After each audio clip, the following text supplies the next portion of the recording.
Hello dear students, welcome back to my YouTube channel and this is your English teacher Vijay, and today I'm going to teach you the second lesson of your Vestas book, which name is The Tiger King. It's a very inspirational story for all of us, and also in this story we can know that what is the willingfulness of human beings towards wild animal, यानी किस तरह से human being जो है अपनी मनमानी जो जानवर होते हैं उन पे दिखाते हैं और हम अपनी बहुत सारी जो आवश्यकताएं हैं इनसे पूरी करते हैं, जबकि इनका अपना भी एक जीवन होता है। लेकिन इसके बावजूद हम इनको अपने जीवन में जैसे स्पोर्ट्स के लिए, हंटिंग के लिए, बिजनेस के लिए बहुत सारे ट्रेड्स में जानवरों का इस्तेमाल करते हैं, जो कि एक प्रकार से देखा जाए तो ये एक विलिंगफुलनेस है, यानी यहाँ मनमानी है। क्योंकि जानवरों की भी अपनी एक इंडिपेंडेंट लाइफ है, वो अपनी ज़िंदगी को इंडिपेंडेंटली या फ्रीडम से जी सकते हैं, लेकिन हम उनकी ज़िंदगी में इंटरफेयर करते हैं और साथ ही साथ अपनी आवश्यकताओं की पूर्ति उनका इस्तेमाल करके करते हैं। हालांकि ये स्टोरी इस चीज़ के लिए भी है कि किस प्रकार से बड़े बड़े लोग कैसे किसी बात में आकर अपनी ज़िंदगी में क्या बुरे कर्म करते हैं और बुरे कर्मों का जो फल होता है वो एट लास्ट हमें मिल ही जाता है, या फिर अगर हम कुछ गलत करते हैं तो ऑब्वियसली वो चीज़ अपना रिवेंज हमसे अपने आप ले लेती है। इसलिए जीवन में हमेशा सही करने की कोशिश करनी चाहिए और सही करना चाहिए। So let's begin the story. It's a very inspirational and very interesting story. Please pay attention on the story. तो देखते हैं स्टोरी को। बहुत अच्छे से इसको मैं आप सभी के बीच में एक्सप्लेन करने की कोशिश करूँगा। तो सबसे पहले इंपॉर्टेंट जो चीज़ें हैं, देखिए सेकेंड लेसन है आपका विस्टास बुक का, जिसका नाम है द टाइगर किंग। ठीक है, टाइगर आप जानते हैं बाघ, यानी बाघ राजा। लिखी है काल्की ने। आपका इस सेकंड चैप्टर है, इसमें 4 पार्ट्स दिए हुए हैं। अलग अलग पार्ट में थोड़ी सी स्टोरी के अलग अलग हिस्से हैं, अलग अलग उसकी स्टोरीज़ हैं। तो थोड़ा सा आप लोग इसको थोड़ा अटेंटिवली देखने की कोशिश करें, जिससे कि आपको ये समझ में आए। हालांकि मैंने इसको आपको शॉर्ट में बताया है। तो देखिए यहाँ पर एक चीज़ लिखी है, जैसे कि हमेशा मैं आप लोगों को बता देता हूँ कि ये बिफोर यू रीड पे जो लिखा होता है इसकी स्टोरी का टैगलाइन होता है, what is the general attitude of human beings towards wild animal. तो आप लोगों से एक सवाल है कि जो मनुष्य है उनका जानवरों के प्रति जो सामान्य दृष्टिकोण है, एटीट्यूड है, वो कैसा रहता है। देखिए जितनी भी मैं आपको वर्ड्स यहाँ पर बता देता हूँ, प्लीज़ जब आप स्टोरी वॉच करते हैं तो उन्हें नोट कर लीजिए और साथ ही साथ लिख लीजिए, जिससे कि आपको बहुत अच्छे से वो याद रहें और फ्यूचर में आप उन वर्ड्स का इस्तेमाल या यूज़ जो है लिखने में कर सकें, राइटिंग में कर सकें। ठीक है, तो यहाँ पर आपको पता है, जो मैंने आपको ऑलरेडी बता दिया है कि हम लोगों का, हालांकि बहुत सारे लोग जानवरों से बहुत प्रेम भी करते हैं, उन्हें पालते हैं, जैसे कि बहुत सारे डॉग्स वगैरह, कैट वगैरह, लेकिन कई ऐसी सारी चीज़ें हैं जिनका इस्तेमाल हम लोग अपनी जो इच्छाएं हैं या अपनी जो आवश्यकताएं हैं उनको पूरी करने के लिए करते हैं। तो अच्छा भी है, बुरा भी है, और बुरा ज़्यादा है, यू नो वेरी वेल, कि हम इनका सिर्फ यूज़ करते हैं। ठीक है, तो यहाँ पर देखिए यही स्टोरी है एक राजकुमार की। ठीक है, इस राजकुमार की स्टोरी की बिगिनिंग जो है ये मैं आपको यहाँ पर एक्सप्लेन कर दे रहा हूँ, और उसके बाद स्टोरी को शॉर्ट वे में आपको बताने की कोशिश करूँगा, जिससे कि आपको बहुत अच्छे से समझ में आ जाए। तो देखिए ये महाराजा कहाँ का था। इसकी लाइफ में एक बहुत बड़ा इंसिडेंट होता है, जिसके बाद ये कुछ करता है और करने के बाद इसको उसका परिणाम मिलता है, और वो क्या होता है वो आपको स्टोरी में जानने के बाद मिलेगा। तो देखिए शॉर्ट में कोशिश कर रहा हूँ, अगर थोड़ी सी वीडियो लॉन्ग हो जाए तो प्लीज़ आप लोग अच्छे से पूरी देखिएगा, बहुत इंटरेस्टिंग स्टोरी है। तो देखिए, द महाराजा ऑफ प्रतिबंधपुरम, उस एरिया का नाम, उस जगह का नाम हमेशा याद रखना कि महाराजा कहाँ का है, प्रतिबंधपुरम का। ठीक है, तो प्रतिबंधपुरम का जो है ये किंग है, is the hero of this story. ठीक है, तो इस स्टोरी का यानी जो हीरो है, जो प्रोटैगोनिस्ट है, वो कौन है, वो है प्रतिबंधपुरम का राजा या फिर महाराजा। He may be identified as his highness, वो अपने इस बड़े से नाम की वजह से बहुत ज़्यादा प्रसिद्ध है। ठीक है, आइडेंटिफाइड आप जानते हैं, पहचान। तो उसकी पहचान कैसे है, उसका बहुत लंबा सा नेम है, ये आपको याद रहना चाहिए। अगर आपको याद हो गया तो आप समझ लीजिए कि 1-2 नंबर आपको नॉर्मली इसके हर लॉन्ग शॉर्ट क्वेश्चन में मिल जाने, और कई बार इसका पूरा नाम पूछा भी जाता है। ठीक है, तो यहाँ पर हीज़ हाइनेस, इसका नाम क्या है, जमींदार जर्नल खिलेदार मेजर सत्यव्याग्र संहारी महाराजाधिराजा विश्वभुवना सम्राट sir Jilani Jung Jung Bahadur MAD ACTC और CRCK। इतना बड़ा इसका नाम है, जमींदार जर्नल खिलेदार मेजर सत्याग्रह संहारी महाराजाधिराजा विश्वभुवना सम्राट sir Jilani Jung Jung Bahadur MAD ACTC और CRCK। But this name is often shortened to the tiger king, और शॉर्ट में इसको द टाइगर किंग कहा जाता है। तो सबसे पहली बात तो इसका ये बड़ा नाम इसको बहुत प्रसिद्धि देता है, और साथ ही साथ ये हमारे जो बोर्ड एग्ज़ाम क्वेश्चन पेपर या क्वेश्चन के अकॉर्डिंग ये काफ़ी इंपॉर्टेंट है। तो बच्चों प्लीज़ इसको लर्न कर लेना, ये नेम आपको याद रहना चाहिए। अब चलते हैं स्टोरी की तरफ, लेट्स बिगिन। तो देखिए यहाँ पर एक फिगर बनाया हुआ है मैंने, जिसमें कुछ चीज़ें तो ऑलरेडी मैं बता चुका हूँ। द टाइगर किंग आपका लेसन है, सेकंड लेसन है, काल्की ने लिखा हुआ है। और महाराजा कहाँ का है इसमें, द महाराजा ऑफ प्रतिबंधपुरम का, जिसे शॉर्ट में टाइगर किंग कहा जाता है। उसका बड़ा सा नाम भी मैं आपको बता चुका हूँ। इस स्टोरी की बिगनिंग होती है इस इंसिडेंट से, जब इस महाराजा यानी इस बच्चे का जन्म होता है। किसका, जो अभी हमारा टाइगर किंग बाद में बन गया, जिसका नाम टाइगर किंग पड़ गया। जब इसका जन्म हुआ था तो इसके जन्म के दौरान जब एक नामकरण संस्कार होता है, आपको पता है जिस दिन बच्चे को नाम दिया जाता है, या फिर बड़े राजा महाराजा लोग जब जन्म होता है एक नए बच्चे का, तो एस्ट्रोलॉजर्स को बुलाते हैं, ज्योतिषों को बुलाते हैं, और उनके भविष्य की कुछ इस तरह से आप जानते हैं ना कि भविष्यवाणी कराते हैं कि इसका जीवन में इसका जीवन कैसा रहेगा। तो इसी तरह से जब इसका जन्म हुआ था इन महाराजा का, तो इनके जन्म पे भी एक एस्ट्रोलॉजर को बुलाया हुआ था। और एस्ट्रोलॉजर जो है वो इन्हें अच्छे से ऑब्जर्व करके, इनको सुपरविज़न करके एक प्रिडिक्शन करता है। और बच्चों प्रिडिक्शन या फॉरटोल्ड का मतलब क्या होता है, भविष्यवाणी करना। ठीक है, प्रिडिक्शन या फिर फॉरटोल्ड मीन्स क्या होता है, भविष्यवाणी करना। तो इसके जीवन की एक भविष्यवाणी करते हैं। सबसे पहले तो बताते हैं कुछ चीज़ें, मैं आपको इस तरह बता रहा हूँ, ध्यान से सुनिएगा कि ये जो है ये हीरोज़ का भी हीरोज़ बनेगा, चैम्पियंस का चैम्पियन बनेगा, बहुत स्ट्रांग होगा, बहुत सारी ख्याति प्राप्त करेगा। ये चीज़ इसके बारे में सबसे पहले ज्योतिष बोलते हैं, जो नॉर्मली आपको पता है कि किसी भी राजा महाराजा के लिए बोला जाता है, क्योंकि एक वेल जो है बिल्डेड उनकी ऑलरेडी फैमिली बैकग्राउंड होता है। दैट्स वाई उनका फ्यूचर इस तरह का होगा, ये तो कोई भी बोल सकता है। ठीक है, तो उसी तरह से ज्योतिष भी प्रेडिक्शन करते हैं, ठीक है, भविष्यवाणी करते हैं कि इसका जीवन भी ऐसा होगा। और साथ ही साथ बताते हैं लेकिन the manner of his death is extra ordinary, लेकिन जो इसकी मौत का जो एक मैनर होगा, जो तरीका होगा, वो एक्स्ट्रा ऑर्डिनरी होगा, यानी असाधारण होगा। जैसे कि नॉर्मली एक इंसान जैसे मरता है, ये वैसे नहीं मरेगा। ये चीज़ जब ये बोलते हैं, तो जो छोटा सा बच्चा होता है, और बच्चे की मैं यहाँ पर आपको बता देता हूँ, वो सिर्फ 10 डेज़ ओल्ड होता है। कितना, 10 डेज़ ओल्ड। थोड़ा सा मैं इसको क्लियर करके लिख देता हूँ जिससे कि आपको क्लियर हो जाए। 10 डेज़ ओल्ड, 10 दिन का ये बच्चा होता है जिस दिन इसकी भविष्यवाणी हो रही होती है। और सडनली जैसे ही इससे ये बोलते हैं कि ये राजाओं का राजा बनेगा, चैम्पियंस का चैम्पियन बनेगा, हीरोज़ का हीरोज़ बनेगा, ये बहुत ख्याति प्राप्त करेगा, लेकिन इसकी मौत जो है एक दिन हो जाएगी, और वो भी एक्स्ट्रा ऑर्डिनरी तरीके से होगी। ठीक है, तो इसी इंसिडेंट के बीच अचानक से कुछ ऐसा होता है कि वहाँ बैठे हुए राजमहल में सभी लोग सरप्राइज्ड हो जाते हैं, शॉक्ड हो जाते हैं कि ये कैसे हो गया। अब बताओ वो चीज़ क्या होती है। वो चीज़ ये होती है कि जो ये 10 दिन का बच्चा है, एक मेरिकल होता है, एक चमत्कार होता है। मेरिकल आप जानते हैं, देखिए ये अगर जो वर्ड आपको ना पता हो प्लीज़ आप उन्हें नोट कर लें। मेरिकल मीन्स होता है चमत्कार हो जाना। तो 10 दिन का ये जो बच्चा है, इसके लिप्स ओपन होते हैं, इसका माउथ खुलता है, और उसके माउथ से, इसके मुंह से एक आवाज़ निकलती है। और वो आवाज़ जो स्टेटमेंट है वो इस तरह का होता है, ओ वाइज प्रोफिट्स। क्या निकलता है, ओ वाइज प्रोफिट्स। ओ वाइज प्रोफिट का मतलब है, प्रोफिट्स कहते हैं भविष्य वक्ताओं को जो भविष्यवाणी करते हैं, और वाइज मतलब होता है बुद्धिमान, यानी ओ बुद्धिमान भविष्य वक्ताओं, इस तरह से बोलता है। तो जितने भी लोग वहाँ पे बैठे होते हैं वो शॉक्ड हो जाते हैं कि ऐसे कैसे 10 दिन का बच्चा बोल गया। तो इतने में जो ज्योतिष है वो भी अपना चश्मा स्पेक्टिकल को डाउन करके इसको घूरता है कि इसने बोला। तो सब लोग थोड़ा कन्फ्यूज़ हो जाते हैं कि किसने बोला, क्योंकि आवाज़ तो बच्चे की आई, लेकिन 10 दिन का बच्चा बोलता है, ऐसा तो पॉसिबल ही नहीं है। लेकिन ये बोलता है, तो ये दोबारा फिर से कहता है कि यहाँ वहाँ मत देखो, मुझे देखो, मैंने बोला। तो इस तरह से जब ये बोलता है तो सारे लोग एकदम से क्या हो जाते हैं, शॉक्ड हो जाते हैं कि 10 दिन का बच्चा ऐसे कैसे बोल, ये तो बड़ा चमत्कारी बालक हो गया। ठीक है, तो यहाँ पर क्या होता है कि ये कहता है कि आपने अभी, हम लोग फिर ये आगे अपने स्टेटमेंट बोलता है कि आपने बोला कि अभी एक दिन मेरी मौत हो जाएगी। ये तो सभी जानते हैं कि एक दिन जो पैदा हुआ है उसकी मौत होगी, लेकिन मैं तो तब आपको भविष्य वक्ता कहूँगा जब आप ये बताओगे कि मैं मरूंगा कैसे। आपने तो ये बोल दिया कि एक्स्ट्रा ऑर्डिनरी तरीके से मरूंगा, लेकिन आप वो चीज़ बताइए कि जिससे मैं मरूंगा। अगर आपने वो बता दिया तब मैं मानूंगा कि आपकी भविष्यवाणी में जो है दम है। ठीक है, तो ये चीज़ इससे जब ये कहते हैं तो जो प्रोफेट है, यानी जो वहाँ पर प्रोफेट्स बैठे होते हैं, या फिर जो वहाँ पर एस्ट्रोलॉजर बैठा हुआ है भविष्यवाणी करने वाला, वो बोलता है the Prince was born in the hour of the bull, यानी ये बुल राशि में पैदा हुआ है। ठीक है, ये वृषभ राशि में पैदा हुआ है। आपने एक राशियाँ जानते होंगे, तो ये वृषभ राशि यानी बुल राशि में पैदा हुआ है।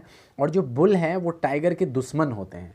टाइगर और बुल एक दूसरे के क्या होते हैं, एनिमी होते हैं, दुश्मन होते हैं। एनिमी मीन्स होता है दुश्मन, तो दुश्मन होते हैं। तो इसलिए वो कहता है कि जो ये बच्चा है इसकी मौत जो है वो कैसे होगी, वो होगी एक टाइगर से। यानी यहाँ पर प्रिडिक्शन होती है the king death come from tiger, यानी जो किंग की मौत है वो किससे आएगी, एक टाइगर से आएगी। यानी ये एक प्रिडिक्शन होती है, ये एक भविष्यवाणी होती है कि इसकी मौत बाघ से होगी। तो जैसे ही ये बात टाइगर किंग सुनता है, जो छोटा बच्चा 10 दिन का था तब सुनता है, तो वो बहुत गुस्से में आ जाता है और वो बहुत अजीब सी हरकतें करने लग जाता है। ऐसा लगता है कि जैसे उसे बहुत ज़्यादा गुस्सा आ रहा हो। और ये इंसिडेंट जो है यहाँ पर समाप्त हो जाता है। यानी फर्स्ट पार्ट में हमें यही बताया गया है कि 10 दिन का बच्चा बोल जाता है और वो इसके बाद इतने इंटेलिजेंट क्वेश्चन इससे पूछता है, तो सारे लोग शॉक्ड हो जाते हैं कि 10 दिन का बच्चा ऐसा कैसे पूछता है। तो कई बार मेरिकल पूछा जाता था कि ऐसा क्या हुआ, तो मेरिकल यही हुआ कि 10 दिन का बच्चा बोल गया, ओ वाइस प्रोफेट बोल गया। इवन ये भी बोल गया कि अगर आप मुझे ये बता दोगे कि जो मौत का मेरा कारण है, कारण तो सभी बता देंगे एक दिन ऐसे मरेगा, लेकिन आप मुझे एग्जैक्ट चीज़ बताओ जिससे मैं मरूंगा। तो एक्चुअली जो भविष्यवाणी करने वाला है बोल देता है कि आप टाइगर से मरोगे। तो ये आपका फर्स्ट पार्ट हो गया, ठीक है। सेकंड पार्ट में जिक्र किया गया है इस इंसिडेंट के समाप्त होने के बाद। जब ये इंसिडेंट फाइनल हो जाता है तो उसके बाद क्या होता है, crown prince Jung Bahadur grew taller and stronger day by day. तो इस तरह से बाद में फिर उसका जो बहुत अच्छे से पालन पोषण होता है, ठीक है। तो ब्रॉटअप, मैंने यहाँ एक वर्ड लिखा है, इसका मतलब पालन पोषण होता है। तो इसका पालन पोषण बहुत अच्छे से होता है, तो ये बहुत ज़्यादा डे बाय डे टॉलर और स्ट्रॉन्गर होता जाता है, यानी बड़ा भी होता जाता है और साथ ही साथ स्ट्रॉन्ग भी होता जाता है। और साथ ही साथ इसकी परवरिश टोटली इंग्लिश में होती है, यानी इंग्लिश नैनी, नैनी मतलब दाई। जो इंग्लिश की एक दाई है वो इसकी देखरेख करती है, ब्रॉटअप करती है। ये दूध भी इंग्लिश गाय का पीता है, ठीक है। फिल्में भी इंग्लिश देखता है, इसको पढ़ाने वाला टीचर भी इंग्लिश और वो इसे इंग्लिश ही पढ़ाता है। तो इसकी कंप्लीट लाइफ जो है वो हाई प्रोफाइल रहती है, यानी इंग्लिश में ही ये सारी चीज़ें पढ़ता और सीखता है, ठीक है। तो इस तरह से इसका बचपन बताया गया। और फिर बताते हैं कि जब ये 20 साल का हुआ, व्हेन ही वॉज एट 20, जब ये 20 साल का हुआ तो इसको राजपाट संभालने को दे दिया गया, यानी थ्रोन पर बैठने का काम इसका हो गया। लेकिन जब ये थ्रोन पर बैठा तो वो बचपन का जो इंसिडेंट था वो ये भूल चुका था। लेकिन आप जानते हो कि हमारे रिश्तेदार, परिवार या पड़ोसी जो लोग, या फिर राजमहल में उपस्थित वो लोग जिन्होंने इसके बचपन में ये चीज़ सुनी थी कि इसकी मौत जो है वो टाइगर से होगी, वो लोग इस बात को भूले नहीं थे। और इस तरह से वो लोग जब आपस में बात कर रहे थे तो कहीं कहीं से इनके कानों में भी वो बात आ गई कि बचपन में आपके साथ ये हुआ था। तो इन्हें बड़ा गुस्सा आता है, ठीक है, जब ये 20 साल के होते हैं। तो उसके बाद ये डिसाइड करते हैं, मतलब ये डिसाइड करते हैं कि अब ये राजपाट का काम तभी संभालेंगे जब ये पूरे के पूरे बाघ मारेंगे। तो उस एस्ट्रोलॉजर को ये फिर से बुलाते हैं और उससे पूछते हैं कि तुमने ऐसा क्यों कहा था। तो उसने बोला देखो ऐसा है, तुम अपनी लाइफ में 99 टाइगर्स को किल कर दोगे, लेकिन जो 100वां बाघ है यानी 100th वाला वो तुम्हें मार डालेगा। तो ये बात जो टाइगर किंग है उसके लिए बहुत ही खतरनाक थी। यानी इसके लिए यही भविष्यवाणी हुई कि 99 टाइगर को तो मार देगा, लेकिन 99 को, और 100th जो टाइगर है वो इसी को मार देगा। तो ये अपने आप को साबित करने के लिए कि ऐसा कभी नहीं हो सकता। और ये उस एस्ट्रोलॉजर से कहता है, उस भविष्यवाणी वाले से कहता है, उस प्रोफेट से कहता है कि अगर ऐसा हो गया, अगर मैंने 100 मार दिए तो क्या होगा। तो वो जो भविष्यवाणी करने वाला है वो कहता है कि मैं क्रॉप हिज हेयर, मैं अपने बाल काट दूंगा, and become a insurance agent, मैं इंश्योरेंस एजेंट बन जाऊँगा और अपनी जितनी भी कॉपीज़ हैं जो मेरी ग्रंथ वगैरह की, जैसे कि पंडितों के पास होते हैं, इन्हें सबको जला दूंगा, फेंक दूंगा और अपना सर मुंडवा लूँगा, और साथ ही साथ इंश्योरेंस एजेंट बन जाऊँगा और पंडितगिरी छोड़ दूंगा। अगर ऐसा हो गया, तुमने 100 मार दिए तो, लेकिन तुम मारोगे 99 और 100th टाइगर तुम्हें मार देगा, ऐसा ये भविष्यवाणी करता है। तो यहाँ पर इनका एग्रीमेंट टाइप का हो जाता है। और उसके बाद टाइगर किंग जो है वो कम्प्लीटली पूरी तरह से तैयार हो जाता है कि अब भाई वो जो है शिकार करना शुरू करेगा। और प्रतिबंधपुरम जो है वहाँ पर बहुत सारे लार्ज नंबर ऑफ फॉरेस्ट थे, बहुत ज़्यादा जंगल थे। तो इस तरह से टाइगर किंग ने अपने राजपाट में भी कह दिया कि अब वो अपना काम तभी संभालेगा जब वो 100 बाघ मारेगा, ठीक है। तो इस प्रकार से वो अपनी हंटिंग स्टार्ट कर देता है। और हंटिंग करते करते कई बार ऐसा भी होता है कि उसके हाथ से जो है, जो भी वो वेपन्स लेके जाता है वो गिर जाते हैं, कई बार अटैक होता है। तो पहला बाघ जब वो मारता है तो उस बाघ की लाश को या उसकी कब्र को वो पंडित को बुलाता है और उसको दिखाता है कि आप क्या कहोगे। तो वो कहता है कि अभी तो एक मारा है, अभी तो 99 मारने बाकी हैं और 100th जो है वो तुम्हें मारेगा। उसको और गुस्सा आता है। तो इस तरह से वो धीरे धीरे क्या करता है कि इस तरह से हंटिंग शुरू कर देता है और एक के बाद एक बाघ को मारते रहता है। और सबसे बड़ी बात ये बताई जाती है कि बाघों को मारते मारते वो पूरे महल में बाघों की खाल को चिपका देता है। इसीलिए टाइगर किंग का जो महल होगा तो वो पूरे बाघों की जो खाल है, आप जानते हैं ना, बाहर का कवर जो है वो लगा देते हैं, ठीक है। प्रतिबंधपुरम में धीरे धीरे जब ये हंटिंग कर रहा होता तो उस दौरान एक इंसिडेंट होता है जो कि पार्ट 3 में बताया गया है। प्रतिबंधपुरम में एक high ranking British officer visit करता है, यानी कोई ब्रिटिश ऑफिसर वहाँ आ जाता है और बताया जाता है कि जो ऑफिसर ये भी बेचारा बाघों को मारने का बड़ा शौकीन है और साथ ही साथ इसको शौक है कि ये बाघ को मार के उसकी गर्दन पकड़ के एक सेल्फी खींचे, यानी फ़ोटो खींचे एक्चुअली। तो फ़ोटो खींचने का इसको बड़ा शौक था बाघ का शिकार करके। तो जब ये आता है, लेकिन आपको पता है कि उस स्टेट के महाराजा से अनुमति लेना तो इसकी मतलब इसको अनुमति लेनी पड़ेगी। तो ये क्या करता है कि ये टाइगर किंग से ये चीज़ पूछता है कि ये कर सकता है, लेकिन टाइगर किंग सख्त मना कर देता है। टाइगर किंग कहता है कि प्रतिबंधपुरम का किसी भी टाइगर को कोई मेरे अलावा नहीं मारेगा, क्योंकि मुझे पूरे के पूरे 100 बाघ मारने हैं। तो अभी फ़िलहाल के लिए ये सब किसी को नहीं करना, लेकिन दिक्कत ये है कि ये हाई रैंक्ड है, मतलब ऊंचे पद का है, यानी इसके साथ अगर कोई ऐसे मना करेगा तो ये उसके जो एरिया है, जो स्टेट है, उसके लिए बहुत बुरी बात हो जाएगी। क्योंकि बड़े मंत्री से अगर आप थोड़े से उनके साथ अगर आप पंगे ले लोगे तो थोड़ी दिक्कत हो जाएगी ना। तो सेम चीज़ यहाँ पर भी होती है, ठीक है। तो यहाँ पर भी ये कोशिश करता है, लेकिन होता ये है कि ये अपने दीवान के थ्रू उसके पास मैसेज भिजवाता है कि उसे बाघ ही क्यों मारने, वो और चीज़ें क्यों नहीं मार लेता। वो मॉस्किटोज़ को मारे, मच्छर मारे, चूहे को मारे, मतलब ऐसी बचकानी बातें करता है कि चूहे को मार ले, मच्छर को मार ले, लेकिन बाघ ही क्यों मारने। लेकिन वो कहता है मुझे बाघ ही मारने हैं, ठीक है। उसके बावजूद ये कहता है कि एक काम करो, फिर उनको फ़ोटो खिंचाने का शौक़ है, बाघ मैं मार दूंगा और मारने के बाद वो फ़ोटो खिंचा ले। लेकिन इससे भी जो है वो हाई रैंक्ड ऑफिसर मना कर देता है, जिसको दुरई भी कहा गया है इसमें। ये जो लिखा है ना मैंने यहाँ पर दुरई, तो उसको दुरई कहा गया है, ठीक है। तो अब महाराजा को समझ नहीं आता, क्योंकि महाराजा को पता है कि अगर इससे पंगे ले लिए या इससे कोई प्रॉब्लम हो गई, कोई इश्यू हो गया, तो डेफिनेटली उनके स्टेट पे प्रॉब्लम आ जाएगी, क्योंकि ये एक हाई रैंक्ड ऑफिसर है। तो इसलिए इसको खुश करने के लिए जो टाइगर किंग है वो अपने दीवान को, दीवान यानी उसके यहाँ का जो सेनापति है, वो जो उसका राइट हैंड कहते हैं हम, सेनापति, उसको क्या करता है, कलकत्ता के ब्रिटिश कंपनी ऑफ ज्वेलर्स से ज्वेलरी मंगाता है और एक्सपेंसिव डायमंड रिंग्स की डिमांड करता है, ताकि जो दुरई है, यानी जो हाई रैंक्ड ब्रिटिश ऑफिसर है, उसकी वाइफ दुरैन, जिसको दुरैन कहा गया है इस स्टोरी में, उसके लिए वो रिंग दे के सॉरी बोले और वो जो है मान जाए, और साथ ही साथ वो इस तरह से खुश होके इन लोगों के स्टेट के लिए कुछ गलत ना करें, क्योंकि इन्होंने उन्हें परमिशन नहीं दी टाइगर को मारने के लिए, ठीक है।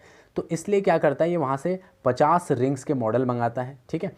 और साथ ही साथ ये सोचता है कि ये 50 मंगाएगा और उनके पास भेज देगा कि महाराजा की तरफ से हैं, लेकिन बाघ आप नहीं मार पाओगे क्योंकि कुछ दिक्कत है, ठीक है। तो भिजवाते हैं, तो ये सोचता है कि 50 रिंग भेजूंगा और वो एक आध जो डिज़ाइन है उसे चूज़ करके बाकी वापस कर देगी। बट सबसे बड़ी बात ये है कि जो दुरैन होती है वो थोड़ी सी थोड़ा लालची होती है, ग्रीडी होती है, तो वो 50 के 50 रिंग अपने पास रख देती है और इसका जो सॉरी जो इसने बोला उसके लिए इसे क्षमा कर देती है, और साथ ही साथ थैंक यू सो मच का लेटर इसको वापस भेज देती है। इस वजह से इनको लगभग 3 लाख का नुकसान होता है, क्योंकि वो ज्वेलरी जो थी वो 3 लाख की थी, ठीक है। तो इतना इनको वहाँ पर लॉस होता है। बट जो ब्रिटिश हाई रैंक्ड ऑफिसर है वो इनसे नाराज़ नहीं होता और उसके बाद वो चला जाता है, ठीक है। तो ये एक छोटा सा इंसिडेंट इसमें शेयर किया गया, तो आपको पता रहना चाहिए। मैं स्टोरी को पूरा ब्रीफ में भी बता रहा हूँ, थोड़ा डिटेल में भी बता रहा हूँ, वो भी शॉर्टली, ठीक है। थोड़ा सा वीडियो लंबी हो तो प्लीज़ देखना ज़रूर, क्योंकि बहुत इंपॉर्टेंट स्टोरी। तो देखिए, इस प्रकार से जो टाइगर किंग है वो 70 टाइगर्स को किल कर देता है धीरे धीरे। लेकिन जब 70 tiger killed by Tiger king जब कर देता है, तो एक दिन वो अपने महाराज, अब उसके स्टेट में प्रतिबंधपुरम में बाघ खत्म हो जाते हैं, बाघ मिलते ही नहीं है, क्योंकि सारे तो मार चुका है और जो कुछ बचे भी होंगे तो भाग गए होंगे, क्योंकि उनको पता चल गया कि कोई ना कोई उनका शिकार कर देगा। यानी आजकल अगर उनकी बिरादरी में कोई उनको मारने आ रहा है तो उनको पता चल गया और वो लोग भाग जाते हैं। तो अब इसके स्टेट में कोई भी बाघ नहीं बचा होता, तो इसलिए ये अपने दीवान को बुलाता है, वही सेनापति को, और उससे कहता है कि फाइंड अ राइट गर्ल, एक अच्छी सी लड़की ढूंढो, ठीक है। हालांकि यहाँ पर एक फ़नी इंसिडेंट भी है। सुरमो कहता है कि मुझे शादी करनी है, तो जो इनका दीवान है कहता है मैं तो पहले से ही शादीशुदा हूँ, मैं आपसे शादी नहीं कर सकता। कहता है कि राजा महाराजा तो तलवारों से शादी कर देते हैं, आप तलवारों से करो। थोड़ा एक फ़नी सा इंसिडेंट है जो कि आपको डिटेल में मैं स्कूल में बाद में बता दूँगा, लेकिन फ़िलहाल आप ये समझिए कि दीवान से कहते हैं कि एक ऐसी लड़की ढूंढो जो कि ऐसी एरिया में रहती हो जहाँ बहुत सारे जंगल और बहुत सारे टाइगर हो, जिससे कि शादी के बाद ये वहाँ जाके अपना बचा हुआ टारगेट पूरा कर सके। तो इस प्रकार इसकी शादी हो जाती है। उसके बाद when he visited his father in law place he killed 5 to 6 tiger each time. तो क्या है कि दीवान इसके लिए एक ऐसी स्टेट की लड़की ढूंढ देता है और फाइनली इनकी शादी हो जाती है। और शादी के बाद ये अपने फादर इन लॉ के घर में जाता है और हर बार जब भी ये विजिट करता है 5-6 बाघों को 5 to 6 जो टाइगर है उन्हें किल कर देता है, ठीक है। और इसके बाद एक ऐसी स्थिति आती है कि ये मार चुका होता है 99 टाइगर को। 99 टाइगर जब ये मार देता है तो उस वक्त उसके बाद उस स्टेट में भी जहाँ पर इसकी वाइफ का घर था, जिसके फादर इन लॉ का घर था, वहाँ भी बाघ खत्म हो जाते हैं, ठीक है। तो उसके बाद एक बचा होता है, रिमेंड जस्ट वन, रिमेंड मतलब बचा हुआ। तो इसकी एनेक्सिटी जो है यानी इसका तनाव और बढ़ जाता है कि अब एक बाघ कहाँ से आएगा, एक बाघ कहाँ से आएगा। तो ये बहुत परेशान हो जाता है। इवन ये एक एरिया, जितने भी एरिया के जंगल होते हैं इसके आसपास के, ये उन लोगों से कहता है कि उन्हें 3 वर्ष के लिए जो है, जो उन पर कर वगैरह लगाया जाता है उसको माफ़ कर देगा, तो वो लोग जो है जंगलों में किसी प्रकार का शिकार ना करें। तो इस प्रकार से काफ़ी ढूंढते हैं लेकिन नहीं मिलता। गुस्से में आके ये बहुत बौखला जाता है और ये कहता है कि अब तो उनको दुगना तिगुना जो है कर लगाया जाएगा उन पर, ठीक है, टैक्स लगाया जाएगा। तो उसके बाद अचानक से खबर आती है उस बीच, जो कि इसे थोड़ी रिलीफ देती है। सुना जाता है कि वहाँ जो शिप्स हैं, पहाड़ी के पार एक जंगल है जहाँ एक शिप्स हैं जहाँ भेड़ें रहती है, वो कुछ दिन से गायब हो रही हैं। इसका मतलब कोई बाघ आ रहा है, ठीक है, वहाँ कोई बाघ तो आता होगा। तो लेकिन बाद में वो बात भी झूठी हो जाती है। एक्चुअली प्रॉब्लम है कि उन्हें कोई बाघ नहीं मारा था, बल्कि 2 लोग हैं जिनके बारे में इस स्टोरी में जिक्र किया गया है। वो है खादर मियाँ साहब और वीरासामी नेकर। ये दोनों के नाम याद रखना, खादर मियाँ साहेब और वीरासामी नेकर। ये 2 लोग जो हैं सोलो सीफ होल, ये जिंदा जो भेड़ है पूरा उसको निगल जाते हैं। 2 लोग हैं। आप इनको कैसे जो कहते हैं ना, मतलब वन मानुस कहते हैं, जैसे आदमी को ही खा जाते हैं, तो कुछ इस टाइप के होते हैं 2 लोग। तो ये जो है इस शिप को खा जाते हैं। तो बाद में पता चलता है कि बाघ नहीं, ये खा रहे हैं, ठीक है। तो बहुत ज़्यादा गुस्सा आता है उसके बाद टाइगर किंग को, और ये जो गुस्सा आता है इसकी वजह से बहुत सारी प्रॉब्लम होती है। तो प्रॉब्लम ये होती है कि वो कहता है कि अब तुम सब लोगों को अपनी जॉब से जो है हाथ धोना पड़ेगा, क्योंकि तुम लोगों ने मेरा पूरा प्लान ख़राब कर दिया और मेरे 100 बाघ अब मैं नहीं मार पा रहा हूँ। तो जो हमारा दीवान है, जो इसका सेनापति है एक्चुअली, वो बेचारा मद्रास से बहुत साल पहले, पीपल पार्क जो मद्रास है, मद्रास से एक टाइगर ख़रीद के लाया होता है पालतू, जिसको इसने अपने घर में रखा था और काफ़ी बूढ़ा हो जाता है। तो यार दीवान सोचता है कि इससे अच्छा कि मैं नौकरी खोऊं और राजा हमें गोली मार दे, मैं अपने बाग को वहाँ छोड़ देता हूँ ताकि उसका टारगेट पूरा हो जाए, ठीक है। तो यहाँ पर एक चीज़ होती है, अब मैं आपको बताने जा रहा हूँ, थोड़ा सा स्टॉप करते हुए। तो देखिए यहाँ पर जो बाघ होता है वो काफ़ी बूढ़ा भी हो चुका होता है, क्योंकि वो बहुत साल पहले उसको लाया होता है। तो उसको उसकी वाइफ यानी दीवान और उसकी वाइफ मिलके उसको ड्रेस्ड करते हैं, उसको खींचते हैं, घसीटने को ड्रेस्ड कहा जाता है। इसको एक कार में रखते हैं और कार की पीछे की सीट में पहले तो बाघ बड़ी मुश्किल से उसके अंदर जाता है, फिर उसके बाद उस लोकेशन में ले जाते हैं जहाँ पर राजा जो है बाघ को ढूंढ रहा है। आजकल जिस अभियान में, जिस प्लेस पे वो लोग ठहरे हुए हैं बाघों को ढूंढ रहे हैं, तो वहाँ जाके वो उसे बड़ी मुश्किल से निकालता है, ठीक है। और बाघ भी कार से उतरने में भी बड़े नखरे दिखाता है, क्योंकि बुढ़ा है, आलसी हो चुका है। तो इस तरह से उसको निकाल दिया जाता है। निकालने के बाद उसे उसी लोकेशन में छोड़ देते हैं जहाँ पर राजा टाइगर्स को ढूंढ रहा है, ठीक है। और सडनली जो टाइगर है वो राजा के सामने आ जाता है, और ऐसा लगता है कि जैसे वो कह रहा हो कि जैसे आपने सुना ना, आ बैल मुझे मार, तो कुछ इसी तरह का कि राजा जी मैं आपके सामने पेश हूँ, आप मार के अपनी इच्छा पूरी कर सकते हैं। तो कुछ इसी तरह से यहाँ पे जो बाघ है वो राजा के सामने जाता है, और राजा अपनी जो बंदूक है उसके सामने लगाता है और गोली चलाता है, ठीक है। और इतने में जो है जो सवा बाघ है वो मर जाता है, ठीक है। उसके गिर जाने के बाद राजा चला जाता है और सभी लोग शोर और धूमधाम से खुशियाँ मनाने लगते हैं कि राजा ने 100 बाघ मार दिए, राजा ने 100 बाघ मार दिए। उसके बाद जब राजा वहाँ से निकल जाते हैं तो थोड़ी देर के बाद जो उनके साथ हंटर आए होते हैं, जो शिकारी आए होते हैं, अचानक से एक शिकारी देखता है कि बाघ की आँख खुली हुई है। तो वो देखता है कि बाघ की तो आँख खुली है और बाघ मरा भी नहीं है। एक्चुअली होता ये है कि टाइगर किंग जब अपनी गोली चलाता है तो उसकी बुलेट टाइगर से मिस हो जाती है, यानी टाइगर को लगती नहीं है, उसको छू के चली जाती है, कान से निकल जाती है। और टाइगर बेचारा तो उसके शॉट का जो साउंड है, जो आवाज़ है बंदूक की गोली का, उसको सुन के ही बेहोश हो जाता है, क्योंकि ऑलरेडी बुढ़ा है। तो उसने जैसी आवाज़ सुनी बेहोश हो गया, और राजू को लगा कि उसने 100 बाघ मार लिया। लेकिन जो हंटर्स हैं तो उन्होंने ये सोचा कि अगर ये रियलिटी बाघ ना टाइगर किंग को पता चल गई कि वो इसे नहीं मार सका और ये जिंदा है, तो वो हमें मार डालेगा। तो उनमें से एक हंटर जो है, याद रखना ये क्वेश्चन पूछा भी जाता है कि 100 बाघ किसने मारा, तो मारा था एक हंटर ने। यहाँ पर देखो लिख भी देता हूँ, एक हंटर ने, TER, ठीक है। हंटर ने 100 बाघ को मार दिया। और इस तरह से फिर उसके बाद ये बाघ को ले गए और बड़े जश्न से, पूरे धूमधाम से जो है उसका अंतिम संस्कार किया गया, उसकी टॉम बनाई गई और बहुत खुशियाँ मनाई गई। और ये इंसिडेंट भी यहाँ पर फिनिश हो गया, यानी जो टाइगर किंग है उसे लगा कि उसने 100 टाइगर को जो है किल कर दिया है। लेकिन आप लोगों को ये पता चल चुका है कि 100 बाघ किसने मारा, हंटर ने मारा। इसके बाद लाइफ बहुत इजी चलने लगती है। बताया जाता है कि जब वो हंटिंग में था तो उस दौरान अपनी घर वालों को ज़्यादा समय भी नहीं दे पाया था। और यहाँ पर डायरेक्ट बता दिया है कि उसके बाद few days later Maharaja son's 3rd birthday was celebrated. कुछ दिनों के बाद जो राजा का बेटा भी हो गया था, यानी कई साल लगे होंगे इस 100 बाघ मरने में। स्टोरी को भले ही शॉर्ट कर दिया, तो राजा का बच्चा भी हो गया 3 साल का, और शादी भी हुई थी, आपको मैंने बताया था, ठीक है। तो 3 साल का उसका बर्थडे सेलिब्रेट किया जाना था। तो he wished to give his son a special gift. तो उसकी इच्छा थी कि वो एक स्पेशल गिफ्ट जो है अपने बेटे को दे। यहाँ पर बहुत ही क्लाइमेक्स है इस स्टोरी का। तो बहुत मुश्किल से प्रतिबंधपुरम की शॉप में उसे एक जगह वुडन टाइगर मिलता है, बहुत लकड़ी का बाग, और उसे वो पसंद आ जाता है, ठीक है। लेकिन प्रॉब्लम ये होती है कि जो ये वुडन टाइगर है, ये एक अनस्किल्ड कारपेंटर ने बनाया होता है। अनस्किल्ड मतलब जो अकुशल है, देखिए स्किल्ड मतलब कुशल, अनस्किल्ड मतलब अकुशल। तो अकुशल कारपेंटर जो है उसने बनाया था, यानी उसके रेसे वैसे बाहर को निकले हुए थे नुकीले, जो कि काफ़ी हार्मफुल थे, ठीक है। अब इवन जो ये शॉपकीपर होता है, इसके बारे में भी थोड़ा बताया गया कि हालांकि ये बहुत सस्ता था, क्योंकि ये तो अनस्किल्ड ने बनाया ऐसे ही थोड़ा सा लोकल टाइप का। लेकिन वो सोचता है कि राजा को अगर मैं इसकी बहुत कम मूल्य बताऊंगा तो राजा मुझे मार देगा, क्योंकि राजा को गुस्सा आएगा, क्योंकि राजा को पसंद आ गया, तो इसको काफ़ी महंगा भी बता देता है, ठीक है, जिससे इसको बेच देता है। उसके बाद कुछ दिन के बाद क्या होता है कि जो राजा है वो बहुत ही सामान्य तरह से अपने बेटे के साथ खेल रहा होता है, उस वुडन टाइगर के साथ। तो खेलते खेलते क्या होता है कि राजा के जो हाथ है, राइट हैंड याद रखना, उसकी जो स्लीवर्स हैं, स्लीवर्स यानी ऐसे रेसे या फिर नुकीले कोई भाग जो पूरी अच्छी तरह से वेल फिनिश्ड नहीं किए गए हैं, वो पीरियड्स हो जाते हैं, यानी वो चुभ जाता है उसके हाथ में, ठीक है। यानी यहाँ पर ये जो स्लीवर्स हैं, इनका मतलब आप ये समझ लीजिए कि जो अनस्किल्ड से वो रेसे से निकले हुए नुकीले वो, और पीस्ड मतलब चुभना, ठीक है। तो उसकी जो राइट हैंड में है वो चुभ जाता है, ठीक है। चुभने के बाद राजा उसे इग्नोर करता है और इस तरह से अपने बच्चे के साथ खेलता जाता है।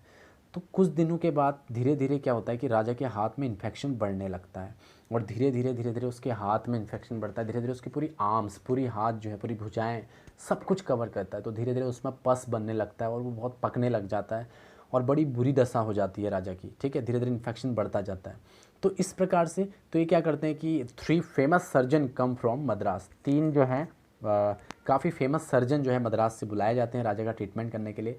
लेकिन इन्फेक्शन डे बाय डे इतना ज़्यादा बढ़ जाता है, इतनी बुरी स्थिति हो जाती है कि एट लास्ट जो है सर्जन कहते हैं ऑपरेशन इज़ सक्सेसफुल और राजा इज़ डेथ। तो बताते हैं कि किंग इज़ डेड, यानी राजा मर गया और ऑपरेशन सक्सेसफुल हो गया। सक्सेसफुल इसलिए क्योंकि कहीं ना कहीं इन्फेक्शन इतना बढ़ गया था कि उसकी जीते जी ज़िंदगी भी बहुत बुरी हो गई थी, तो इस वजह से उसकी मौत हो गई। और इस स्टोरी में हमें ये पता चलता है कि जो 100th टाइगर है, 100 टाइगर रिवेंज कंप्लीट, यानी यहाँ पर जो इसका बदला है, रिवेंज है, वो इस प्रकार से लकड़ी के बाग से कंप्लीट हो जाता है। देखिए हमने आपको बताया था कि शुरू में भविष्यवाणी की थी कि ये 100th बाघ जो है, टाइगर जो है, वो इसको किल करेगा। इसने 99 तो मारे थे, लेकिन 100th जो था वो उसके हाथ से मिस हो गया था, जो कि इसे लगा इसने मार दिया। ये फिर से एक लकड़ी का बाघ अपने घर में ले आया, भले ही वो लकड़ी का हो, लेकिन उसके एक नुकीले भाग से इसके हाथ में इन्फेक्शन और इसकी मौत हो गई।